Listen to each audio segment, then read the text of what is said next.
survive because kon kemenani tan nani nani wale kuran in so far. It be a particular concern because in them banko it mini along ko in Gambia manjam fanyola na boda komi soro nyami antaro nyanta la fala. So if Omar is still in, um,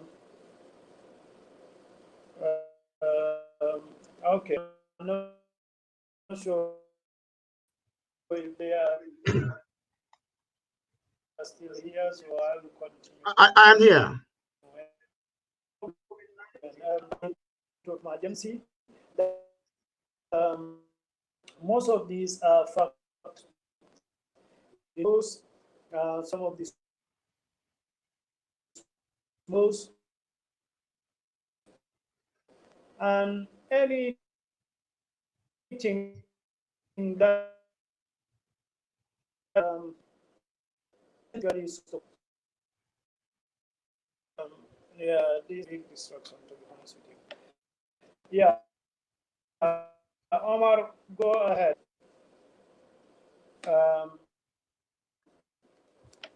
Can you hear me, Omar? Yeah. Yes, I can hear you now. You want to come again one more time? Hello? Can you hear me? Yes, I'm hearing you, but it's like your line is breaking.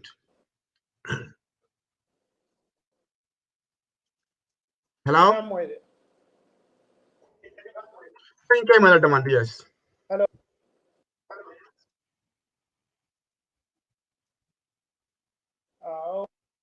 Yesterday we had that Golden Lead and Sanyang failed fluctuating, and we later realized that our minister sent military personnel to tell them to stop. So people might, health might be compromised because they contracted Senegalese, to come and work for them in Bakau and in Tanje. There are a group of Senegalese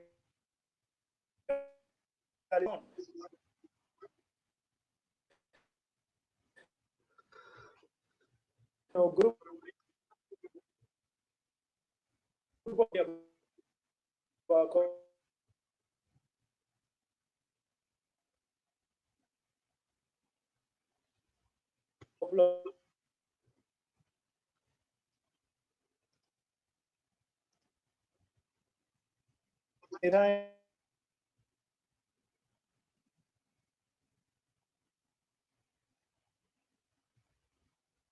and it was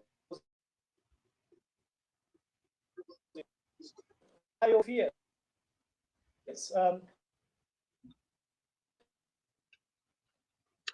Well, regarding the topic today about COVID-19 and the environment, looking at the fishing sector in the country, you will realize that the main economic activity in the Gambia is fishing before it is to agriculture.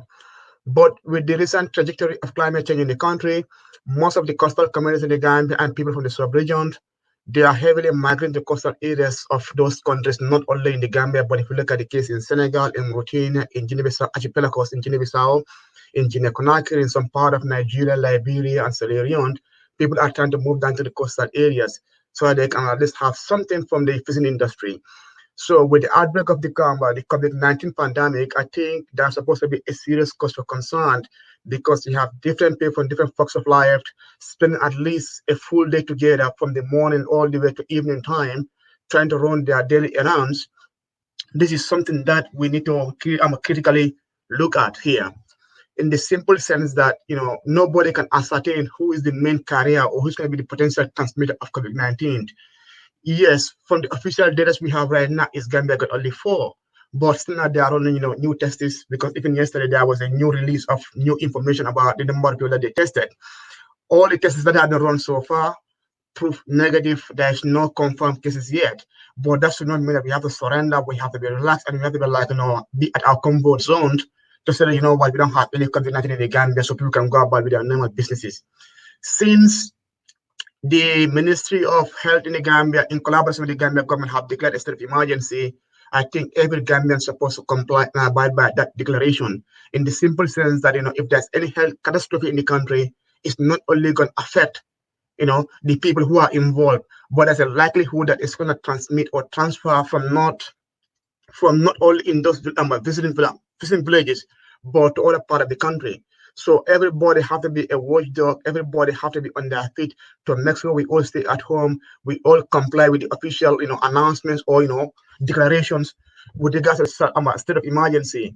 So if that being said, business activities suppose also be at least standstill. They have to hold on to their operations. They have to make sure at least we all put our hands on the decks and ensure that not only putting the music out there has a state of emergency or trying to stop people from their normal businesses, but we as citizens, we all ensure at least we not transmit the disease. We don't try to only ensure our own health and safety here, but we also want to ensure the health and safety of the entire generation of people who are staying at home.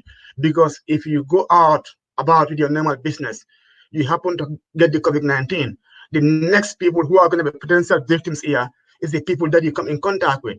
This thing might be your family, it might be your friends, it might be people that you meet at places of worship, it might be people that you meet at social events. So that being the case, people have to all comply to what the medical professionals or the medical experts are trying to come up with, some of the guidelines, some of the preventive measures. That is the only way that we can all try to reduce the widespread of the COVID-19. Yes, it is true, it has bring a lot of economic disruptions. People around the world are all feeling the pinch of COVID-19. From the economic point of view, the national economies are at standstill. There's huge economic disruption of COVID-19. If you look at the tourism industry, if you look at the economic livelihood of people who depend on their day-to-day activities, all of those people are feeling the pain about COVID-19.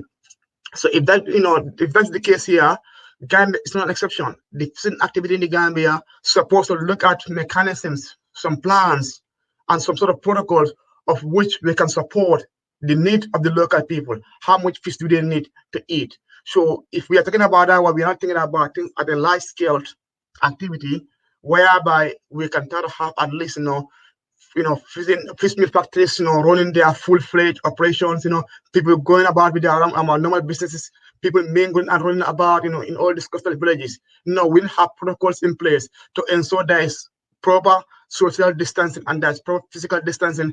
People implement proper hygiene measures and as well as health and safety standards, whereby the likelihood of spreading this disease can be some sort of controlled, or at least at a minimum rate. So based on that one, I think the fisheries sector in the Gambia is the place whereby, if you look at the transportation, the local garages in the Gambia, people are going about with their normal businesses. People are interacting in commuter transportations, in local buses, in local, taxis or vans. If you go down to the visiting villages also, people are just getting close contact, there's no arm length between people. People are sitting next to each other, people are having physical contacts, they're shaking hands, they are talking, at close proximity to each other. So that's a serious cause for concern. This is the same case in Bakau, in Tanje, in Gunjur, and then I think in Kadon too, because these are the busiest fish landing sites in the country. So if we all want to minimize the potential spread of COVID-19, we have to try and then ensure that we maintain proper social distancing and physical distancing so that we can reduce the potential spread of COVID-19 across the country.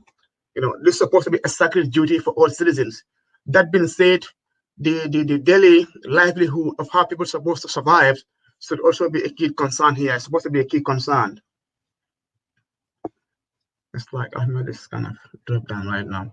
Yes, somebody on coming for the development they call Ahmed mean kaya about bitapiko in COVID-19 and the environment. What I mean Gambia near GV until la balu bunda ni jama babije abedending na bala borondola. Very banjun mafanga mati bankanam bakao, bakao Brofood to Yeren Tanje, Gunjur Sanya Mafala, Mojamala Bola, Balwin Beden Bada Borno in la Worla, Bring Anye Mutola Matibang, Fanny, Bissus on a Matibang, and info Anye Julia Agino Matibang, Katakanan, and Hanibani from Sana Pilla, the Pansor Sulcon Worla J. So Dunyala in Alibala Kura on Yakampo and Lincoln COVID-19 coronavirus in Corona Jankaroni. I can molest Radan in the Kajako. ni hadama de la wotani nani sembo ni warana si ani mbala bondo la wolaje ani nake mo standard ani masalan kulati kaje ko ni ko woni alaman tankala ni anata dol torana afrika tunno ni wola ama si bona man tora mi wara bakale so woslo ni ka wola ni je ani kale ko dol pana be se kala lati wola ba be wake modi mi alen ko mbetala simuna kanyin dale kaje ko ni ko rawani ala masi boni stalano wala balade non la wala molla tanin na molla sudiya nyolo nyin ila harma dingol fon balo sudiya nyola nyun laji ani be diya mol sudiya nyola nyum tantin sa ta ngaklo to la babake masakunda ya marodi le ko lalmi yan ko molla balo man ta dende wala la babake wala ma kon stala folo yelo fo janne kam ko instead of digla resol nyum abola instead of emergency nyin abola folo banko nyin kan nin ko min bo nyama wala na bala dende wala wolaje hade wala balu woni akumade bakale ndum mo wadi man demoro sono ite sono bum fana kono man ne ko kolum de ko bote tension bi kalono nin ko min bo nyama wala mo nyinte ko molla balo be dende min sako iko stano wala balo be dende ko min wala ko hayla demoro wala mati fama mi an ko sono ko so ko le kenole so nangim bana ni wala ningo fo wala kulun dingol wala stela jala fa wala no wala le bana se ni sonnole ya nexo na marcel de gunjur ma fala birka mala madi ba jara so ma fala fark ni ma fala at least no wala la ni supply ni ni wala je but factory bala min yalan ko do ko ni kala pour ka export ka fo ni ka boni banko ni kan ngenda ka try by all means wala law follow because this is something very important because ninko there's a state of emergency in the country hadama dingo those people they can go about with their normal business so be but come at least factory they can stop for like 2 months, 1 month. They can those people they have to hold their operation and they have to comply by the state of emergency. So I'm we want to have at least a collaborative effort, we want to have a concerted collaboration between the government and the citizens and between locals among themselves, between the business people and as well as those employees who are working for these corporations. They will understand that this is a tragedy. People are losing their life, the health systems are not equipped enough, and then there's a major challenge going around the world. So for that being the case, we all have to make sure that we comply to the state of emergency. Business entities in the country have to make sure that at least they also stop their operation during this special time. Yeah, Omar, can you hear me? Yes, but your line is breaking, it's echoing. I don't know. No, I think now you're coming good. It's getting better now. It's good, huh? Okay. Yes. Okay, thank you very much. Yes, the operation of these fish milk factories actually is completely out of the line. It's non-essential. In fact, it's taking food that Gambia is going to need in a very, very short time. This was Madeleine's comment. I think you read it yesterday. Yeah. That all countries are trying to plan for the future. I see why Gambia should be any different, because this is what everybody can afford, and but these people are taking it, turning it to powder and exporting it. So I think even not state of emergency is very unwise for our fisheries ministry to allow these people to continue to operate and taking the needed resources Gambia is going to need in the near future.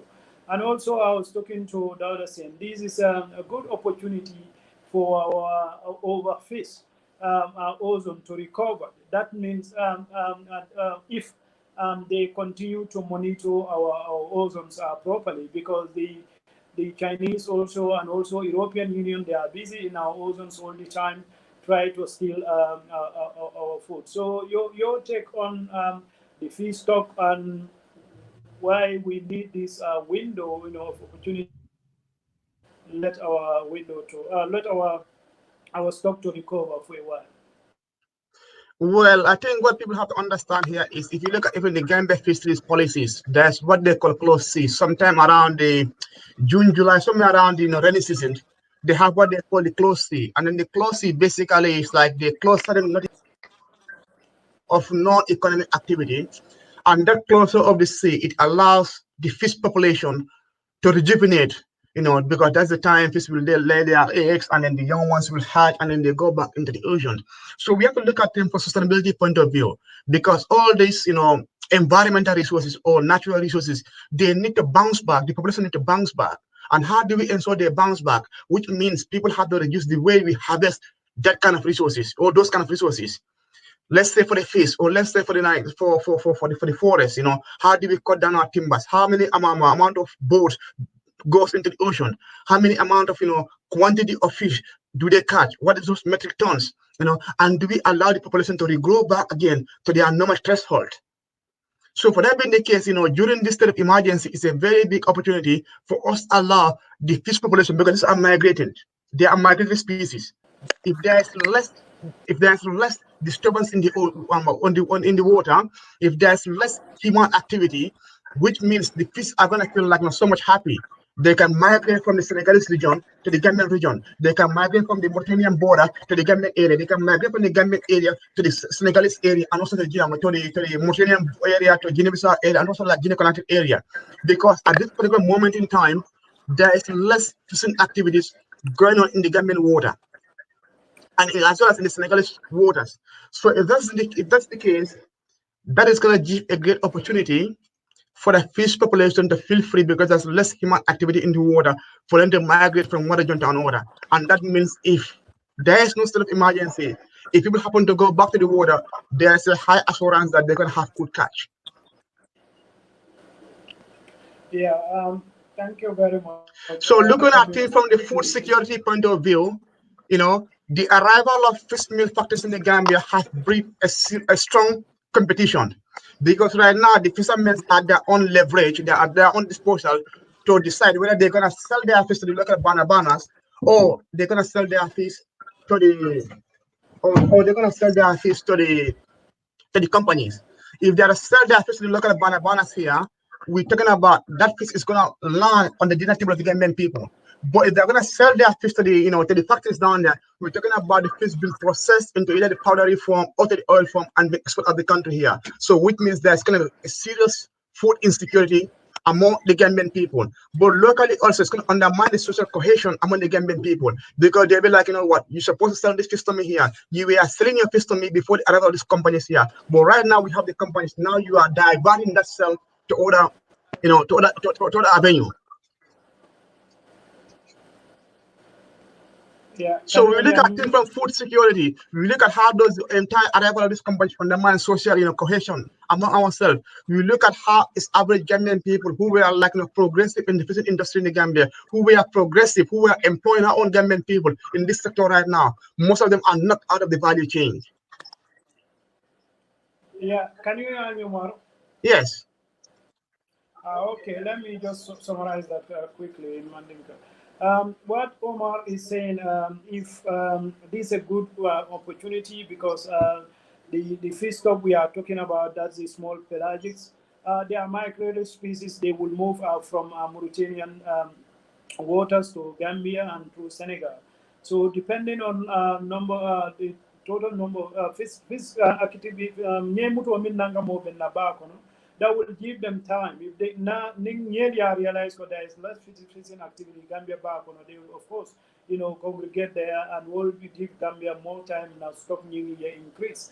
But I think the same thing is happening in Senegal. Senegal fana ye la ba sorone. Factory also. That means people are going to the sea, but at a smaller scale. So this will give nearly recover. Ngita sula nearly sign and in a very near future. So I think we can move on to the forest. We have 30 minutes now on this. Omar, the hotel industry is already damaged, and we are right in the middle of it. So my suspicion is that those taxi drivers or those porters in the hotel, they will go back to their villages, and the first thing they do is to take a cutlass and go into the forest, start cutting trees. What do you think these on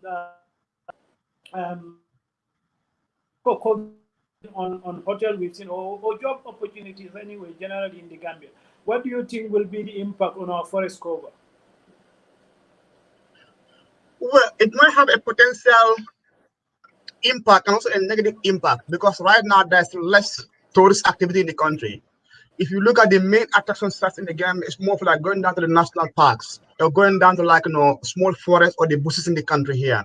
Wherever the tourists goes down there for bird watching, they want to go down to look at some of the species we have in the country.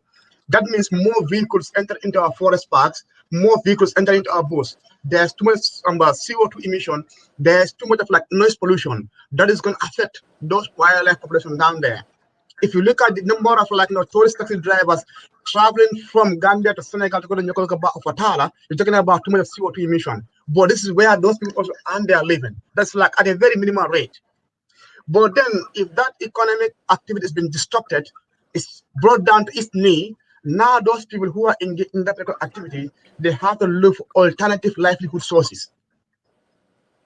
And what we mean is now they have to stop their taxes, they have to stop their activity because most of the people who work on like seasonal basis in hotels and the tour operating companies, now they're gonna be laid off. They're gonna be laid off through redundancy.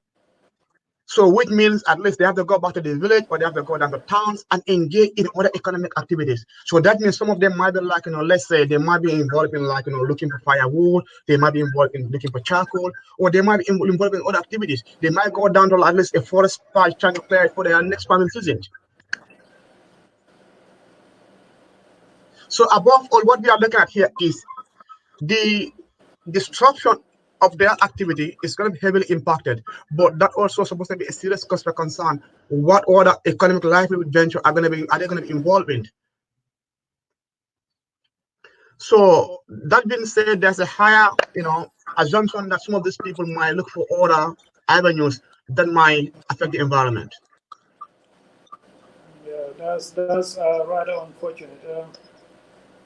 Yeah, Omar came for Wolam Yintiko. Ñun jama babi je ni fenkete be murubale tala rek yeta ye kumas ka yiro kuntu yo anno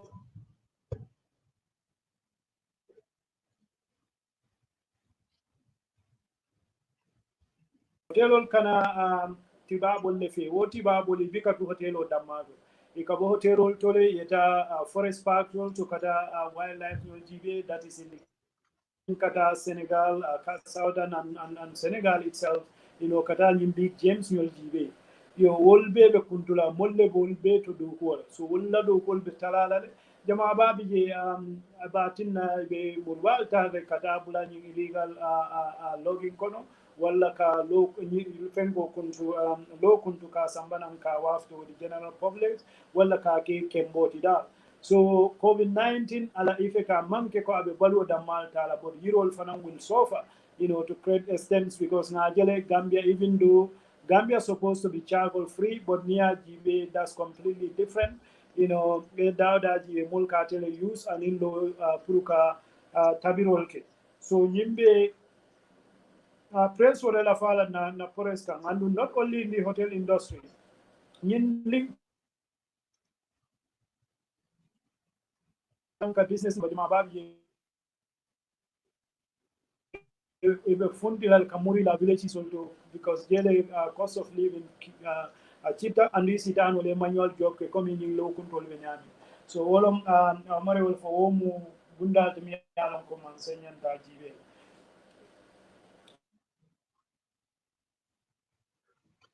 with sand mining and we know the effect of sand that the she is end. Well, it is quite disturbing because what happened was like what happened was a couple of days ago, I was following comments online. Mm-hmm. And I realized that even despite there was a declaration of state of emergency in the country, the activity at sand mining area was ongoing. So that was like, and I was like, what is happening here? People are going by about with the sand mining issue. And I think what Ghanaian people have to understand is, it's better, let me just say this in Mandinka. Because this sand mining issue, it has created more negative impact than positive impact in communities. Yes, the government is able to have.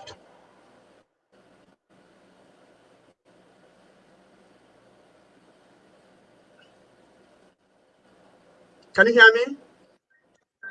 Yeah, go on. Yeah, yes. I can hear you now. So the government is able to collect their, I don't know, their duty taxes from the truck drivers. They were able to have some money from down there. But what are the local people who use those areas for their livelihood? We all know the people from all the coastal areas in the Gambia. They use that wetlands. They use that farrows for their livelihood. They either put those farrows as rice paddies, or they put them as vegetable gardens during the dry season. If we excavate all this area, if we mine all these areas, what is the future like for these communities? We're talking about state of emergency in the country. We're talking about COVID-19. We're talking about at least all operations have to stop. But then sand mining activity is still going on. It's still ongoing.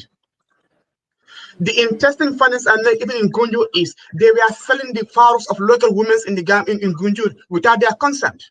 You have people from these kabilos who will go and set a particular area for the sand mine activity to go on without not even consulting, because each household in Gunjur or in Kato in Gunjur have their own pharaohs.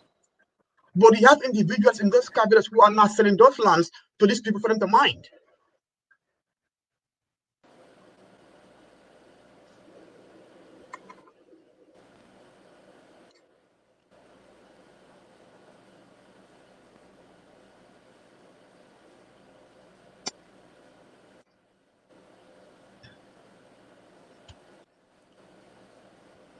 Yeah, I It's think like we your line have is a problem. Call it off yes. and serious. I could hardly hear you. All can you hear me? Hello. But yeah, the line is seriously breaking. I think we Yeah. have to come up again.